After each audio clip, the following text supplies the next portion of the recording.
Hello students, this session is a lecture on Kamala Das's poem, An Introduction.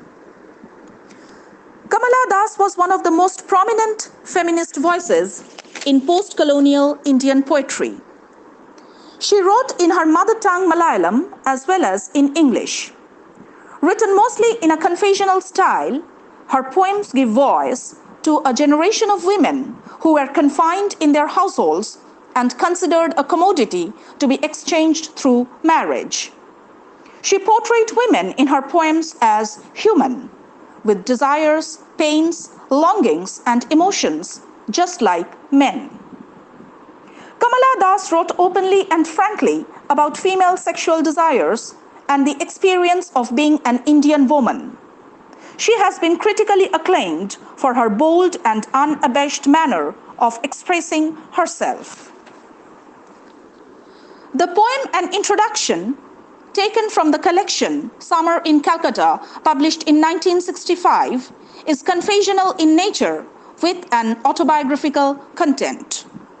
In the poem, Kamala Das expresses her resentment in being confined to gender roles that she did not choose for herself, and her desire to break out of them and to be recognized as a human being beyond her gender identity. In the poem, Kamala Das makes a frank confession about her life, likings, feelings, and attitude. She speaks about her choice of English language as a medium of her poetry and stories. She writes in English, a foreign language. Her mother tongue is Malayalam. Many object to her writing in English. She does not like this interference of others in her choice of language. She asks her critics, friends, and relatives to leave her choice of language to her. She is at liberty to speak and write in any language that she likes. Her language is hers. Her English may have defects and distortions. It may be half English and half Indian, but still, it is her language. This language expresses her feelings, hopes, and longings. It is honest, truthful, and human. It is natural and spontaneous as cawing to the crows and roaring to the lions. It is not artificial or affected. It is distinct, meaningful, and coherent. She says, "Not the deaf-blind speech of trees in storm or of monsoon clouds or of rain or the incoherent mutterings of the blazing funeral pyre." So, there is no reason why she will not write in a language in which she feels at ease. Kamala Das goes on to frankly express her feminine urges and pains. When she became an adolescent, she had natural sexual desires. She desired for love and admitted a young man in her room. He did not beat her or did any violence to her, but her feminine longings were shaken, for there was nothing like love or true passion in the relationship. She says, "He did not beat me, but my sad woman body felt so beaten." Her woman body was sad for unsatisfied sexual longings.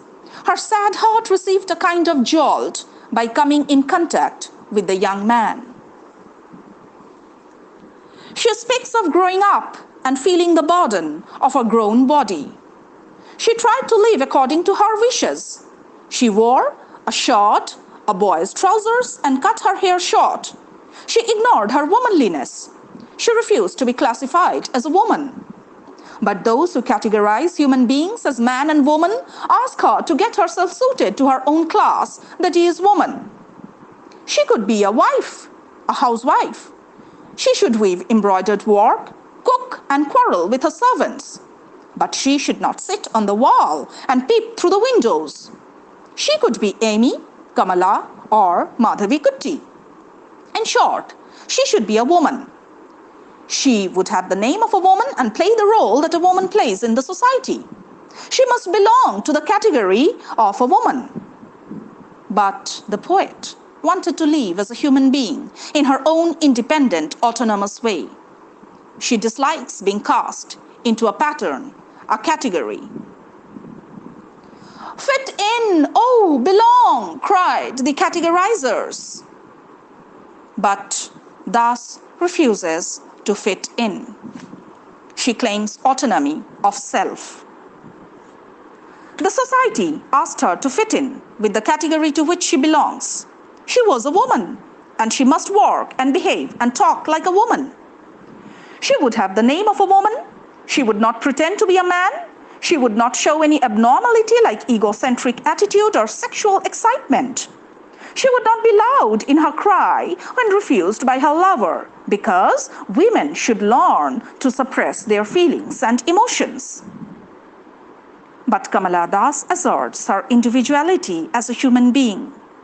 She refuses to fit in with the particular category, that is, woman. Das frankly confesses her urges and longings as every woman and at the same time asserts her uniqueness as an individual in the poem. She is a woman, but more than that, she is a human being. She must act and behave independent of her womanly status. She once loved a man as every woman loves and as every man loves and seeks a woman. Love-making is a common trait shared by man and woman alike. In her lover, she found her sexual and physical satisfaction. She felt the hungry river or the tireless ocean sweeping over and overwhelming her. The river and ocean images suggest the overwhelming sense of satisfaction in the physical union. The poet claims that she is a unique, strange individual. She may have common characteristics of man and woman. She may also have the womanly feelings and urges, but still she is an independent, unique individual. Every human being is unique and original. A man is every man. A woman is every woman. Still, his or her autonomy cannot be denied. Everywhere, a man is his own self. He is just like a sword kept in its sheath. Similarly, a man or a woman is confined in his or her own self. Thus, Kamala Das claims her sovereign self, the sovereignty of her individual existence. She says, "The answer is, it is I. Anywhere and everywhere, I see the one who calls himself I." Thus, believes she is composed of many opposites. She has sinned as well as she has done some good things. She has been loved and she has been deceived. She shares the joys and sorrows of all humanity, yet she is always and uniquely herself. She claims her autonomy of self. With the mixture of opposites, she is a complex, breathing individual.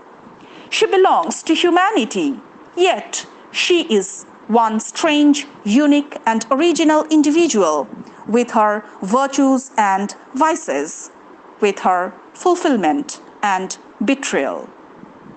She remarks, "I have no joys which are not yours, no aches which are not yours. I too call myself I." She drinks, laughs, makes love, and feels shame. She lies dying with a rattle in her throat. She is the sinner and the saint, the beloved and the betrayed. She has her joys and pains. But she has independence and sovereignty of self, though she is a woman. The poem, An Introduction, is a woman's demand for recognizing her claim as an independent individual and not simply a woman.